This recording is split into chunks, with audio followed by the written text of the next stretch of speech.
अस्सलाम वालेकुम dear students. I am professor Kalimullah Soomro. तो आज जो है हम पढ़ने जा रहे हैं सेकंड ईयर बायोलॉजी। ये हमारा लेक्चर होगा लेक्चर नंबर 5। उसमें हम क्या पढ़ेंगे, क्रोमोसोम के बारे में। तो क्रोमोसोम क्या होते हैं, सबसे पहले हम जो है डेफिनेशन देख लें। Chromosomes are thread like structure composed of densely formed network known as chromatin network। तो क्रोमोसोम क्या होते हैं, ये डेंसली स्ट्रक्चर होते हैं। डेंसली स्ट्रक्चर होते हैं, थ्रेड लाइक स्ट्रक्चर होते हैं, जिसको क्या बोलते हैं हम, क्रोमेटिन नेटवर्क। तो क्रोमेटिन नेटवर्क जो है वो क्या होता है, यहाँ पे आप देख सकते हैं। ये है एक नॉर्मल सेल, ठीक है, नॉर्मल सेल है। नॉर्मल सेल जब होता है तो उसमें ये क्रोमेटिन नेटवर्क जो है हमें नज़र आता है। तो क्रोमेटिन नेटवर्क जो है इसको न्यूक्लियर रेटिकुलम भी कहते हैं, ठीक है, क्योंकि न्यूक्लियस के अंदर होता है। तो इस तरीके से न्यूक्लियर रेटिकुलम या क्रोमेटिन नेटवर्क। तो ये क्रोमेटिन नेटवर्क क्या होता है कि जब सेल डिवीजन होती है प्रोफेज में, तो ये क्रोमेटिन नेटवर्क जो है वो चेंज होता है, हो जाता है किसमें, क्रोमोसोम्स में। तो इस तरीके से ये सेपरेट जो है वो एंटिटीज बन जाते हैं, क्रोमोसोम्स। तो ये था क्या, क्रोमेटिन नेटवर्क। तो उस तरीके से आगे हम पढ़ते हैं। आगे जो है इसके कुछ और करेक्टरिस्टिक्स हैं, इसमें देखें। करेक्टर में they appear during cell division, जैसे मैंने आपको बोला कि जब सेल डिवीजन होगी तो ये अपीयर होंगे। उसके बाद its number varies from species to species. हर स्पेशी के अंदर इसके नंबर जो है वो वेरी करते हैं। हर स्पेशी के अंदर इसके नंबर जो है वो हर एक के अपने अपने होते हैं। जैसे ह्यूमन में 46 हैं, फ्रॉग में 26 हैं। इसके अलावा ड्रोसोफिला में जो है वो 8 हैं। इस तरीके से हर स्पेशी के अंदर क्रोमोसोम का नंबर जो है स्पेसिफिक होता है। इसके अलावा और क्या है इसमें, in the beginning of the cell division the chromosome consist on two identical threads attach with each other called sister chromatids. तो शुरू में जो क्रोमोसोम होता है, बिगिनिंग में उसकी शक्ल जो है वो कैसी होती है, उसका स्ट्रक्चर जो है ऐसे होता है। उसका स्ट्रक्चर सिंगल स्ट्रक्चर जो है ऐसे होता है। तो इसको जो है वो बोलते हैं क्या, क्रोमेटिड। इसको क्रोमेटिड बोलते हैं। तो इस तरीके से इसकी क्रोमेटिड की ये दो आर्म्स हो गई, ये बीच में जो है वो सेंट्रोमेयर है, ये दो आर्म्स हो गई। तो इस तरीके से ये जो दोनों आर्म्स हैं, इनको जो है सिस्टर क्रोमेटिड्स कहा जाता है, सिस्टर क्रोमेटिड्स। अभी आगे क्रोमोसोम की डिस्कवरी पढ़ते हैं। क्रोमोसोम जो है वो किसने डिस्कवर किए। Chromosome were first observe by German embryologist, कौन था, वाल्टर फ्लेमिंग, इन 1882 में, when he stained salamander larval cell with dye called porcin aniline। ठीक है, इसने जो है सलमंडर लार्वी जो है एक एनिमल था, रेप्टाइल था, एम्फीबियन भी इसको बोलते हैं, उसके सेल्स में, उसके जो रेपिडली डिवाइडिंग सेल्स हैं उसके अंदर, क्योंकि ये एम्ब्रोलॉजिस्ट था तो एम्ब्रोलॉजिस्ट में वो क्या देखता था, एम्ब्रियो की फॉर्मेशन। तो लार्वल स्टेज में, ठीक है, ये रेपिडली डिवाइडिंग सेल, उन पे इसने क्या किया, अप्लाई की डाई। कौन सी डाई, पोर्किन एनिलीन डाई, ये एक उसका नाम है, साइंटिस्ट का नाम है जिसने वो डिस्कवर की थी।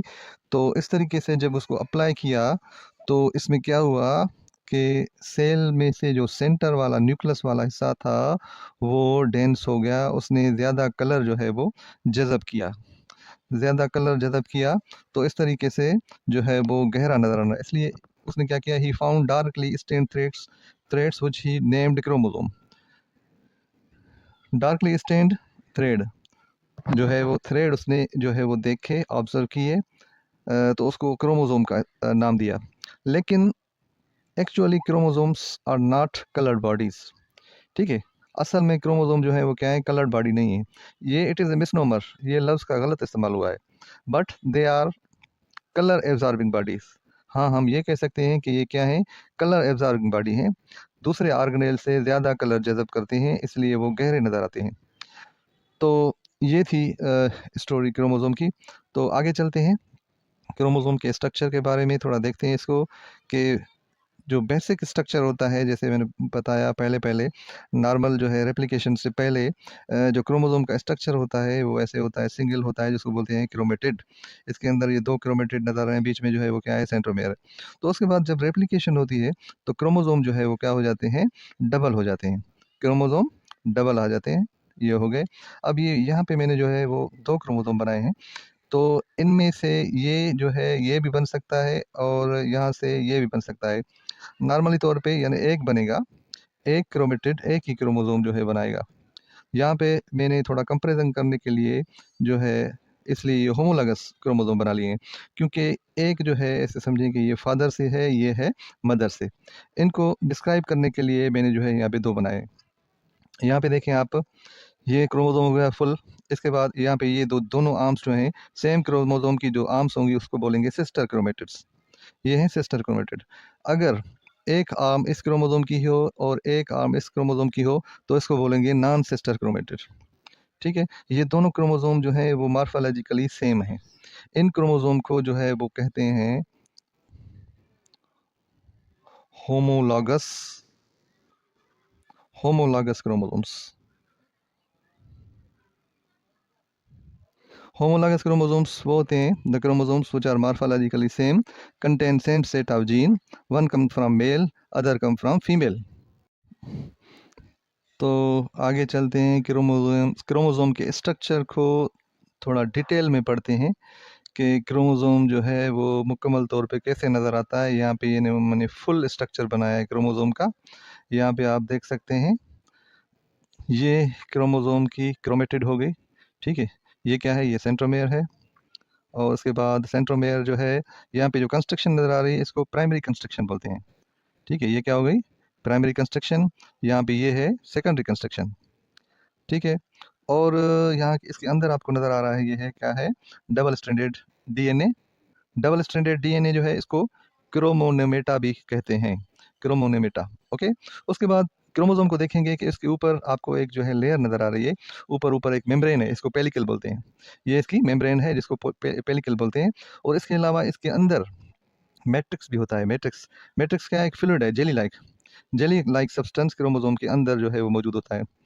तो इसके अलावा यहाँ पे सेंट्रोमेयर के ये अंदर जो है आपको सेंटर पे ये एक और चीज़ नज़र आ रही है। ये असल में ये क्या है, ये है, इसको बोलते हैं काइनेटोकोर। तो काइनेटोकोर जो है वो क्या होता है, काइनेटोकोर जो है डिस्क शेप्ड प्रोटीन होता है, जो सेल डिवीजन के दौरान जो स्पाइनल फाइबर्स होते हैं उनके साथ अटैच होते हैं। स्पाइनल फाइबर काइनेटोकोर के साथ अटैच होते हैं और फिर मेटाफेज के बाद जो एनाफेज होता है तो क्रोमोसोम जो है वो सेपरेट हो जाते हैं। तो इस तरीके से आगे देखें, यहाँ पे सेकेंडरी कंस्ट्रक्शन है, ये प्राइमरी कंस्ट्रक्शन, ये सेकेंडरी कंस्ट्रक्शन। सेकेंडरी कंस्ट्रक्शन को न्यूक्लियोलर ऑर्गेनाइजेशन भी बोलते हैं, क्योंकि ये develop from nucleolus during interface. Interface के दौरान ये जो है न्यूक्लियोलस से बनती हैं। उसके बाद ये सेकेंडरी कंस्ट्रक्शन के बाद आगे जो है हमें क्या नज़र आ रहा है, ये जो है नॉब लाइक स्ट्रक्चर नज़र आ रहा है। ये नॉब लाइक, इसको बोलते हैं सेटेलाइट, सेट भी बोलते हैं इसको। ये है जंक डीएनए। जंक डीएनए क्या होते हैं, यूजलेस डीएनए। ये वो डीएनए होते हैं का पोर्शन होता है जहाँ पे जो ये कोई यानी स्पेसिफिक प्रोटीन नहीं बनाता, इसके कोई और फंक्शन है, वो आरएनए वगैरह बनाते हैं, लेकिन स्पेशल जो डीएनए का काम होता है यानी प्रोटीन सिंथेसिस में जो है वो जीन एक्सप्रेशन में कोई स्पेसिफिक पॉलीपेप्टाइड बनाना, ये पॉलीपेप्टाइड नहीं बनाते। ओके, उसके बाद लास्ट में ये टर्मिनल एंड पे ये टीलोमर्स हैं। यहाँ पे भी टीलोमर्स होंगे, यहाँ पे भी टीलोमर्स होते हैं। तो टीलोमर्स क्या होते हैं, prevent attachment between two chromosome. क्योंकि क्रोमोसोम की जब मूवमेंट होती है तो फिर क्रोमोसोम खदशा होता है, तो क्रोमोसोम आपस में जो है, जो डिफरेंट क्रोमोसोम है वो मिल सकते हैं, लाइटिक एक्टिविटी हो सकती है। तो ये क्या करते हैं, उनको प्रिवेंट करते हैं, क्रोमोसोम आपस में नहीं मिलते। तो इस तरीके से ये जो है वो क्रोमोसोम का एक डिटेल सा स्ट्रक्चर हो गया। तो नेक्स्ट जो सब टॉपिक है हमारा वो है क्लासिफिकेशन ऑफ क्रोमोसोम। ये क्लासिफिकेशन जो क्रोमोसोम की है वो बेस, कौन से बेस पे है, on the basis of centromere position. तो chromosomes are classified into 4 types. 4 इसके टाइप हैं। नंबर 1 है मेटासेंट्रिक। मेटासेंट्रिक कैसी शेप होती है, ये मेटासेंट्रिक। डबल में होगा तो इस तरीके से होगा, सिंगल में होगा तो इस शेप में होगा। तो इस तरीके से इसको बोलते हैं कि इसके अंदर इक्वल आर्म्स होती हैं। ठीक है, ऊपर वाली नीचे वाली आर्म्स जो है इक्वल होंगी। यहाँ पे देखें, इसको हम वी शेप्ड क्रोमोसोम भी कहते हैं। तो इस तरीके इसके एग्जाम्पल में है कि एग्जाम्पल 1, 3, 16, 19, 20 नंबर जो पेयर हैं क्रोमोसोम के, वो जो है मेटासेंट्रिक होते हैं। उनकी शक्ल मेटासेंट्रिक जैसी होती है। ठीक है, उसके बाद सब मेटासेंट्रिक है। सब मेटासेंट्रिक में हम देखेंगे यहाँ पे डबल में, ये सिंगल में, और इनकी जो है अनइक्वल आर्म होती है, अनइक्वल आर्म। तो इस तरीके से एग्जाम्पल में 4 से लेकर 12 तक, और एक्स क्रोमोसोम, इसकी शक्ल जो है वो क्या होती है, सब मेटासेंट्रिक होती है। इसके अलावा यहाँ पे थर्ड नंबर है सब टीलोसेंट्रिक और एक्रोसेंट्रिक। इसमें देखें, इसमें क्या है, one arm very small, other arm very large. तो ये जो है क्रोमोसोम हमें कहाँ नज़र आता है, एग्जाम्पल है वाई क्रोमोसोम। वाई क्रोमोसोम की शक्ल कुछ इस तरह की होती है। तो यहाँ पे जो है फोर्थ जो टाइप है क्रोमोसोम का, वो है telocentric. Telocentric chromosome contain only one arm, सिर्फ इसमें एक आर्म होगी, और टर्मिनल में इस पे क्या होगा, ये सेंट्रोमेयर है, सिर्फ एक ही आर्म होगी। तो ये नॉर्मली तौर पे जो है वो मौजूद नहीं होती ह्यूमन के अंदर। बाकी ये जो है कहते हैं कि माउस के अंदर भी मौजूद होती है, और एबनॉर्मल कंडीशन में ये क्रोमोसोम मौजूद होता है। जैसे एग्जांपल पे है डाउन सिंड्रोम। ये एक ट्राइसोमिक कंडीशन है, जिसमें क्या होता है, जो क्रोमोसोम होते हैं वो जो है उनकी एडिशन हो जाती है। 2n होता है, 2n+1। ठीक है, 46 क्रोमोसोम प्लस 1 क्रोमोसोम, तो 47 क्रोमोसोम जो है आ जाते हैं। जिससे फिर क्या होता है, उसमें जो है स्ट्रक्चर, बॉडी स्ट्रक्चर में मेंटल मेंटल जो है क्या कहते हैं, कंडीशन उस पेशेंट की चेंज हो जाती है, और उसकी बॉडी स्ट्रक्चर भी जो है वो चेंज हो जाता है।